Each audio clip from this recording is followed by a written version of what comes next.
Hey guys, today we'll be talking about NCAA, NAIA, NCSA, UA. What do all these things mean? Do we need accounts on all these different platforms? So stay tuned.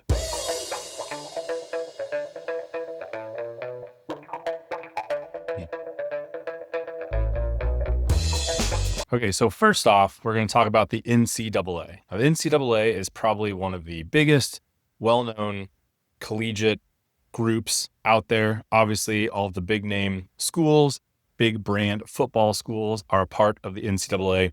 Most of us are familiar at least by name as far as what the NCAA is and does.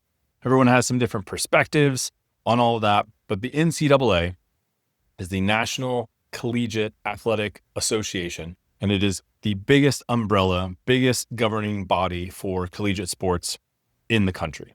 Now, why is that important? First off, if you would like to play college volleyball, chances are you're going to play at an NCAA school, Division 1, 2, or 3. The other part that's important to remember is that in order to play at an NCAA school, you need to join the NCAA Eligibility Center. It is something that you must do at some point in the recruiting process. If you're a freshman, you don't need to do it tomorrow. But if you are a junior or a senior, it's something you probably want to do here pretty quick, especially if you're a senior signing with a school here in November, or if you're going to be signing down the road. It is something that you have to do in order to have a visit and to sign and things like that. You have an NCAA number that gets assigned to you once you go on and register. It's a legislative body, lots of red tape, lots of paperwork. That's part of the process. Now, the NCAA isn't something that you should confuse with NCSA. NCSA, a recruiting platform. Those are two totally different things. I have had families ask me in the past, Jason, we have an NCSA account. Do we really need an NCAA account? And yes, you do. But if you're going to play at an NCAA school, you need an NCAA number and an account with the Eligibility Center. Next up is the NAIA. The NAIA is the National Association of Intercollegiate Athletics. Very similar to the NCAA, just typically smaller schools, smaller athletic budgets. I typically will compare the NAIA and the NCAA with a club comparison. Compare USAV and AAUs as far as NCAA and NAIA. Different governing bodies, different rules, different expectations, different guidelines. Recruiting is different. Recruiting rules for each of those, NCAA and NAIA, are a little bit different. NAIA scholarships work a little bit differently, but NAIA is not junior college. That is a question I get all the time. Jason, is NAIA like a junior college? No. NAIA is 4-year institutions. You're going for 4 years. You can get scholarship, play volleyball, graduate with a degree in something. We can have a discussion, an argument about academics and things like that down the road, but that's not necessarily something we talk about right now. So those are the NCAA and the NAIA, the two big governing bodies over collegiate athletics in the country. NCSA is a recruiting service, a recruiting platform. It stands for Next College Student Athlete. Now, I have been doing this, what I do, for 7 years. One of the biggest reasons why I started doing this 7 years ago was because of platforms like NCSA. They are very passive. They are very reactive in their model and how they do recruiting. I really believe in a lot more proactive model, directly reaching out to college coaches, engaging in conversations, asking questions, actually being on ground level, interacting with college coaches and figuring things out. Platforms like NCSA, because they work with multiple sports, and I am only doing volleyball, they typically are looking at things from a 30,000 foot view. I'm looking at things from a 10-foot view because I'm right here in the midst of it. NCSA is something that you don't need. I've been saying for the last 7 years, PRI, keeping people safe from NCSA for however many years I was doing it at the time. NCSA is something that you don't have to have. It is a recruiting platform. Do they have resources for you? Yes. Do they have a platform where you can post your film and look up schools and contact and email? Yes, they can do all of those things. But the price tag that they put on top of that for what you get and the interaction that you could potentially have with someone, if you get like a recruiting coach or whatever, that person is not at ground level interacting with college coaches like I am and other people that do what I do are. interacting with athletes on a daily basis, face-to-face, college coaches on a daily basis, face-to-face, over the phone, text message. So that's what NCSA is. So you don't have to get an NCSA account. In fact, I would encourage you to save your money and spend it on something else. You can always hire me, and that's totally fine. Up next, we have University Athlete, or UA. Jason, what's UA? That's a long story. UA has been around for a long time, longer than I've been coaching college, longer than around before I started coaching college. Used to be all on paper, then it was all on Palm Pilots. Now there's an app on all the different college coaches' phones that they use, and there's a website as well. Do we need a University Athlete account? You already have one. See, what happens is when you join a club, all of that information, your profile, contact information, all that stuff gets uploaded into Sports Engine. Because the Sports Engine, I believe, is what USAV uses. AU might use something else, or JVA might use something else. But Sports Engine, I think, is what USAV uses to gather all of that data. What University Athlete is basically doing is they're pulling all of that data from all of your club teams. So your name, contact info, where you go to school, right? If that information is in Sports Engine, then UA is pulling all that information. And so when college coaches go to a qualifier and they look up your team on whatever court at whatever time, your roster is going to pull up. That information is going to be as detailed or as general as you would like to make it.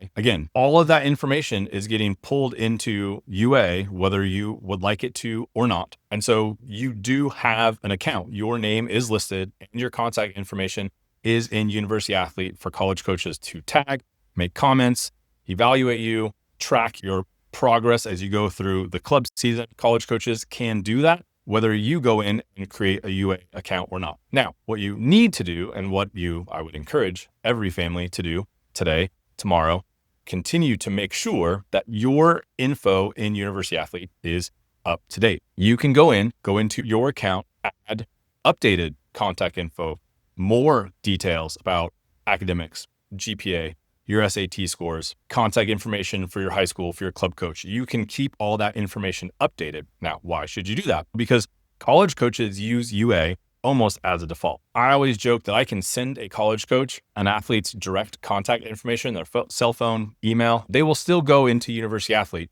and look up the contact info in UA, even though they have the text message from me that has the contact info in there. They will still do that. It's just a default mechanism because they're in the system all the time. Now, there's lots of other things that you can do in UA. You can choose to upgrade your account and get a little more data about evaluations, and it's all notifications and likes and clicks and things like that. Stuff that I'm not a huge fan of.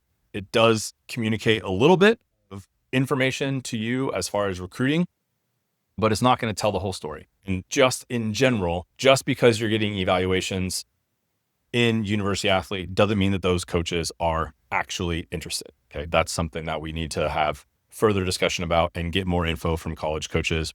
Just because something happens in UA with a school or a college coach doesn't mean that school is as interested as you would like them to do. But should you go into UA and update your info and update your contact info? Yes, you 100% should do that because it is a tool that almost every single college program across the country uses on a probably daily basis, if not every hour of every day they're in the office. It is something they use a lot. Okay, so with talking about NCSA, with talking about UA, which does have some recruiting stuff in there. Again, if you would like, you can go check that out. I also want to talk about a couple other recruiting platforms. Sports Recruits is a big recruiting platform. It's very similar to NCSA. I won't say it's exactly the same. It is very similar to NCSA. And if you don't know, I will tell you that IMG owns both of those companies. They own both NCSA and Sports Recruits. Sports Recruits has not really updated their system in the last decade. For as long as I have been doing this, Sports Recruits has not really changed a whole lot. And it's frustrating on my end. I have clubs that use Sports Recruits, even though I would like for them not to. It is a recruiting platform. It is a good place to post your film. It is a good place to bring all the college coaches in and have all of your information in one place. It definitely does that. It is a good tool, but just like any other tool, you have to know how to use it. And a lot of families will get a Sports Recruits account and they just don't know what to do with it. They just think having one is what they need to do because someone said that they needed to have one. And so that's as far as they get, and they don't actually understand anything about the recruiting process or what you need to do.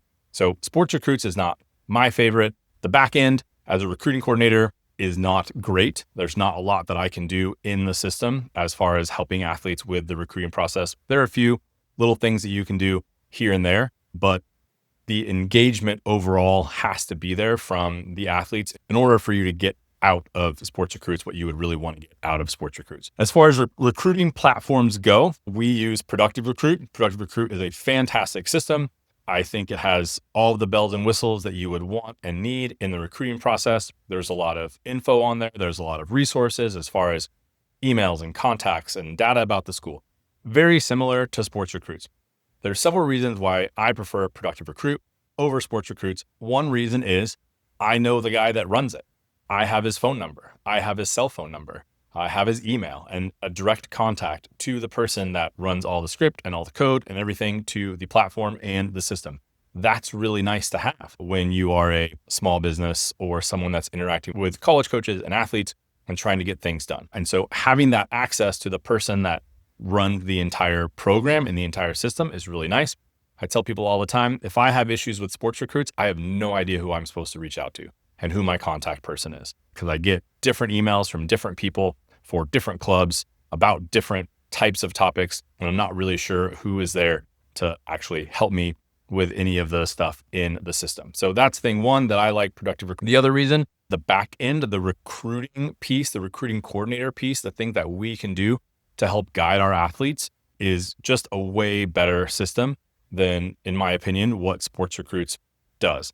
And the fact that I've been with Productive Recruit now for, I think, 5 years or maybe a little bit longer. And the system is constantly evolving, constantly updating, constantly getting better. And because recruiting is constantly changing and growing, the software and the system that we use needs to change and develop and grow along with the process. And I really feel like Productive Recruit is something that has been doing. NCAA, NAIA, both of those collegiate umbrellas over a bunch of different schools. Obviously, NCAA bigger. They each have their own eligibility center. So if you would like to play NCAA, you need to be on the NCAA Eligibility Center at some point. If you would like to play NAIA, there's an NAIA Eligibility Center that you need to go in and join. NCSA, both NCAA and NAIA are not recruiting platforms. Okay. Again, they are collegiate legislative bodies. NCSA, sports recruits, Productive Recruit, are recruiting platforms. Some, in my opinion, are better than others. They all have their different things. But again, tools are only helpful if you know how to use them. And so I would encourage you to continue and grow as far as your education and knowledge about the recruiting process, because that's going to help you in your recruiting process. The recruiting platform isn't by itself going to get you recruited. And then the last one is University Athlete. You are in University Athlete, whether you have asked to be or not. But you can go in and update your account, update your contact info. And I would definitely encourage you guys to do that as soon as possible and as often as possible. So that way, when college coaches are reaching out to you, because they're going to use University Athlete to get your contact info, to send you camp info, text and email you, make sure that information in UA is updated and accurate so that you aren't missing out on communication with college coaches. Hopefully that answers those questions for you guys. Please go and subscribe this video. And if you have other recruiting questions, please let me know so I can do another video on that and keep you guys full of recruiting information to get you on your way to getting committed to the school that you want to go to.